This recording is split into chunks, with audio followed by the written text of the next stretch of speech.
Hi friends, miss you பார்த்தேன். இந்த genre வந்து எனக்கு ஒன்றும் ரொம்ப அப்பீல் ஆகலை. எனக்கா வந்து இது வந்து தமிழ் படத்தில் வராத ஸ்டோரி கிடையாது. ஒரு படத்தில் வந்து நார்மலாக வந்து கிளைமேக்ஸ் வந்து ப்ரெடிக்டபிள் லைன்ஸில் போனால் அது வந்து படமே கிடையாது. படம்னா ட்விஸ்ட் அண்ட் டர்ன் வேணும். ஓகே, இந்த படத்தில் என்ன சொல்ல வராங்க? Romance quotient. ரொமான்ஸ்னால் என்ன? அங்கே அந்த ஸ்க்ரீனில் பார்த்தா அப்படியே அந்த கெமிஸ்ட்ரி பேர்ன் ஆகணும். இங்கே வந்து டேரக்டர் வந்து ஸ்க்ரீனை தான் பற்ற வச்சுருக்காரு. ஒன்றும் ரொமான்ஸ் எலிமெண்ட் ஒன்றும் பிரமாதமாக இல்லை. Normal story. பிரிஞ்சிடுறாங்களாம், ஏதோ அபத்தமான ஃபோலிஷ் ரீசனில், அப்புறம் திரும்பி சேர்றாங்களாம். சேரும்போது அந்த ஹீரோயின் ஃபீல் எந்த அளவுக்கு இருக்கணும்? இவ்வளோ வருஷம் அவங்க மிஸ் பண்ணியிருக்காங்க அவங்க லைஃப்பில்.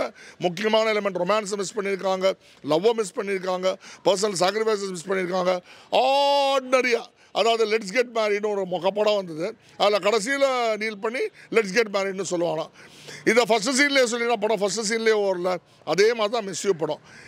எந்த இடத்துலையும் இதில் யாரையும் மிஸ் பண்ணுறதா இல்லை. இன்டர்வலில் நான் பாப்கார்ன் ரொம்ப மிஸ் பண்ணிட்டேன். அது எனக்கு ரொம்ப வருத்தம். அது இனிமேல் வந்து full filling top up popcorn கொடுத்தா நல்லாயிருக்கும். அதுதான் நான் ரொம்ப மிஸ் பண்ணேன் இந்த படத்தில். மிஸ் யூ டைட்டில் வைக்கிறேன், எல்லாம் வைக்கிறீங்க, ட்ரெய்லரில் காமிக்கிறீங்க. ட்ரெய்லரே படமாக காமிச்சா இப்படி இது மாதிரி படம் எடுக்க வேண்டாம். You should show. சி, டைரக்டரோட ஸ்பெஷாலிட்டி என்ன? அந்த ஹீரோயினை லைவாக கொண்டுடணும் ஸ்க்ரீனில். இந்த ஸ்க்ரீனில் கொண்டுடல. அதை நான் ரொம்ப மிஸ் பண்ணுறேன் இந்த படத்தில். Okay, thank you friends. இந்த வீடியோ பிடிச்சிருந்துச்சுன்னா லைக் பண்ணுங்க, ஷேர் பண்ணுங்க, கமெண்ட் பண்ணுங்க. ரஃபி தியேட்டரை மறக்காம சப்ஸ்கிரைப் பண்ணிருங்க, பெல் பட்டனை கிளிக் பண்ணிருங்க.